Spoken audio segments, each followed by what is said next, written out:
SolarTech installed 15 SunPower solar panels and a SunVault solar storage system. We wanted to be more environmentally conscious, but we also wanted to have savings on our electricity bills. And electricity is only going to go up. So we might as well get in while we still could.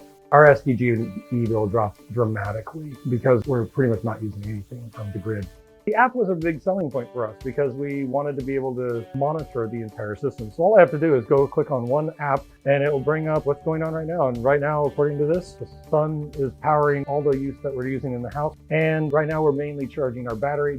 The battery actually backs up everything in the house except the air conditioner. We use all of our lighting, all of our internet, all of our television, everything is within the critical load of the battery.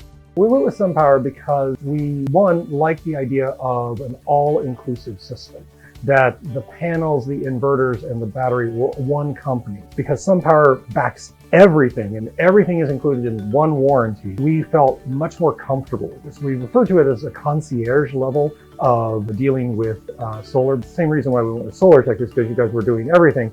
We just said, okay, we want a system that you just have to talk to one person and everything happens, and that is what happened.